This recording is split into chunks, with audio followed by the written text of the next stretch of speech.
Hey there guys, I'm Renee. I am the owner and artist behind Chicly Reclaimed Decor, and I am also a member of Paint Couture's creative team. I'm going to be showing you the process behind creating this Shabby Chic inspired coffee bar redesign. We're going to be going over how I used Paint Couture's Crust, as well as Saltwash to create this chippy paint finish, and how I created those stripes to match. We're also going to be going over Iron Orchid Designs paint inlays and how you can use Paint Couture's water-based top coat to apply them, as well as many more painting tips and tricks. So if that is something you're interested in learning, guys, stick around because that's what I'll be going over today. To add a bit more visual interest to this piece, I used Paint Couture's new rapid casting resin. You simply mix equal parts A and B, and then I am pouring it into this Iron Orchid Designs trimming mold number 2. You wait about 10 minutes and then you are ready to demold. Once my resin was cured, I removed my mold and now I'm ready to adhere it in place. I like to use Titebond Quick and Thick. This is a multi-surface glue. Once I have it in place, I'm either going to use a clamp like this or just some painter's tape to clamp it down for about 20 minutes as per the directions. I was pretty excited because I was able to salvage this piece as well as one other. So I'm going to add this to the front of this drawer and to the back of the coffee bar, and this is where we're going to add those stripes later on. This is a factory finished piece, so prep work is key. I gave it a thorough cleaning, then I came through and gave it a scuff sand and wiped back all that dust before moving on to the next step. I'm going to be using Paint Couture's Premium Plus 2-in-1 bonding and blocking primer. Like I said, this is a factory finished piece, so it has a very slick and shiny surface.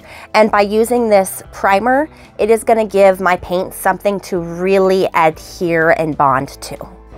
My inspiration for this design was simply the idea of spring, fresh flowers and birds and bees. So what I'm going to do is I'm going to add this really awesome bee trellis stencil to the sides and also accent in other places. We are going to be using Paint Couture's Crust to create a raised stencil type design. What I'm going to do is I'm simply just going to tape my stencil down with some painter's tape. It makes it just that much easier when I am adding this crust texture over top.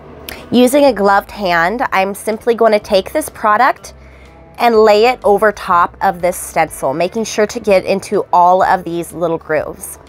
Now remember, this is a Shabby Chic inspired piece, so I do not need this stencil to be perfect. This technique that I'm showing you, I'm actually using this product as a resist. So what exactly does that mean? Well, a resist is something that is added to parts of an object to create a pattern by protecting them from being affected by subsequent stages of the process. Often that resist is removed. Well, what does that complex thing mean? Okay, so basically what I'm doing is I'm going to create this raised stencil with this crust. Then I'm going to come through and add texture and paint over top. And then I'm going to scrape back this crust to reveal the bee trellis design. When I was looking at like old decrepit plaster walls that at one time had beautiful ornate designs on them, but over time that has chipped away with age. And that is the look I'm going for, like an old plaster wall. Here's a visual example. The picture on the left is just the bee trellis as a stencil, and the picture on the right is using the technique that I am showing here. This technique definitely adds its own texture and visual interest to the design. As you can see here, I'm just using my gloved hand to stipple this crust texture where I would like. By stipling my crust texture like so, it is going to give me that white, chippy paint finish that I'm going for. As you can see, I'm laying down this crust texture pretty heavy on the edges of this cabinet door, and then not so heavy in other areas.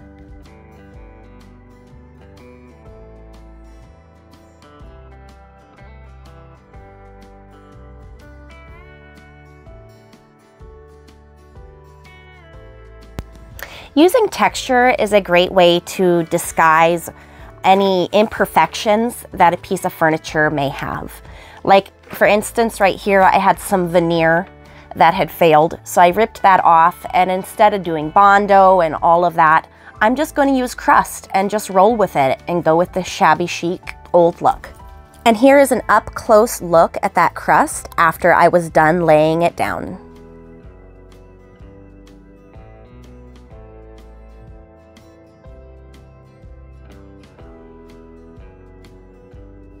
When you look at an old piece of furniture that is chippy, it usually looks like it has been painted with several colors of paint. And that is the look that I'm going for here. So what I'm doing is I'm laying down 2 different colors of paint. These 2 colors kind of have a rust type look. And when I put my resist over this and then I sand that back, these are the colors that will be peeking through. This is definitely the ugly stage. This is when you will have to trust the process. So once that is dry, I'm going to be taking Saltwash, and I'm simply going to sprinkle it over the areas where I want these paint colors to show through. Remember, here we're using Saltwash as another resist. And then you're going to come back through with the misting bottle and wet down that Saltwash texture. As it dries, it will harden, creating a resist. Okay guys, let's talk paint.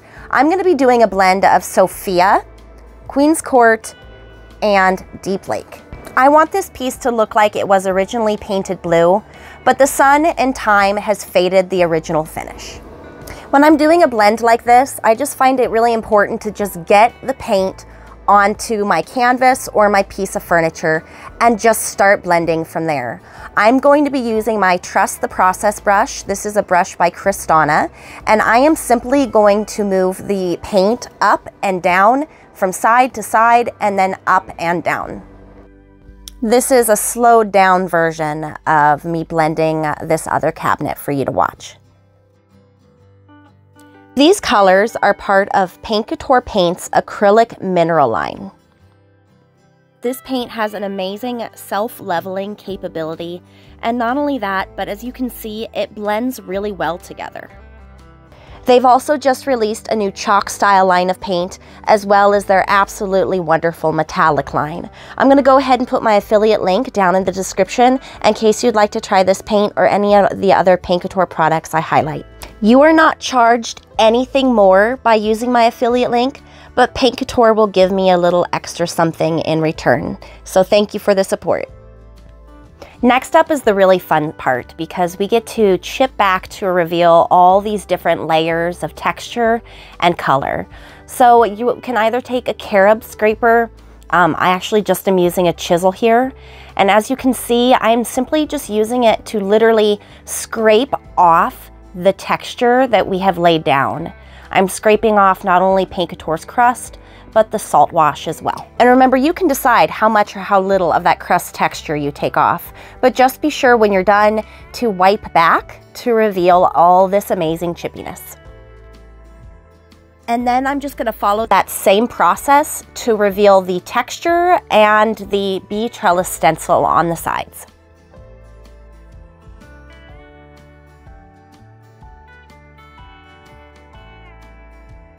Next up, we are going to create some chippy worn stripes to match this shabby chic design. After I removed the hardware, I put a piece of tape down the middle. I'm going to work from the middle out. To make sure that my stripes are both straight and even, I'm just going to take a piece of tape and line it up on the sides here. These little pieces of tape are basically placeholders and guidelines for my striped pattern. As you can see, I'm taking a piece of tape, lining it up, and then I'm going to remove those little pieces of tape after I've done that and continue on with the pattern.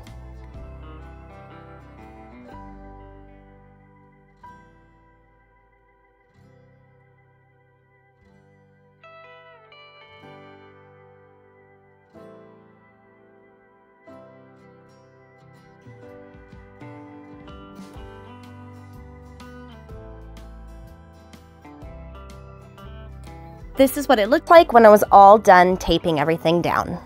And now we're just gonna follow the same process as before. I'm gonna start by laying down some crust texture. Once that's had time to dry, I'm gonna come back through and add my rust-inspired colors. Once that's dry, we're gonna sprinkle the salt wash over top, add the water. Once that's dry, we're going to add our blue paint over top. For the stripes, I just used the Queen's Court light blue color.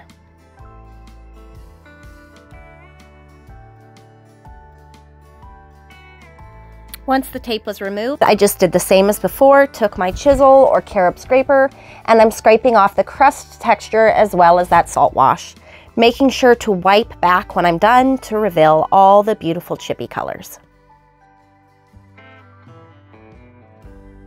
Next up, we are going to be using IOD's Paint Inlays in the choice of Rose Chintz and Paint Couture's Topcoat to apply them. The artist named Emily from Weather Hearts Designs inspired me to use Topcoat for this process, so thank you, Emily.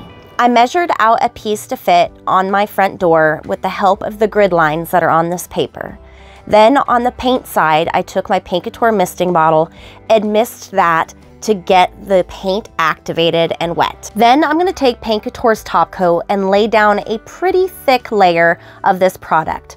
Remember, these paint inlays are real paint, and so they need a good layer of paint, or in this case, Topcoat, to embed into. Then you are going to take your paint inlay that you misted earlier and line it up where you want your design to go. And then gently press it in place. Next up, you're going to mist the front of this design. And then I used this sponge to gently press it into place. I followed that same process for the other door, and once my paint inlay was dry, I am ready to remove it. So what you want to do is you want to spray it down with your misting bottle, so that way you can easily remove this paper. My advice is just take your time and pull it back slowly. I had really good results when I used Topcoat to apply these IOD-Paint inlays. I have to admit I was a bit intimidated by this product, but like I said, I had phenomenal results doing this, and the paint still remained active when I used the Topcoat. So I could go back and manipulate this paint however I wanted, meaning I could leave the paint inlay design as it is, or I could reactivate the paint with water and manipulate that paint however I'd want, which is something I will be covering in another video. So stay tuned for that.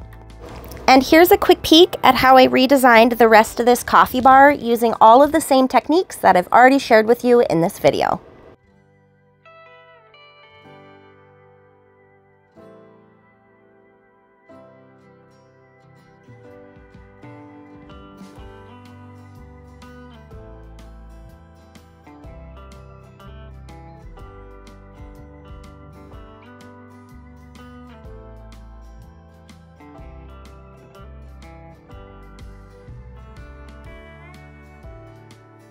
And to finish off this redesign, I did a little dry brushing over the molds.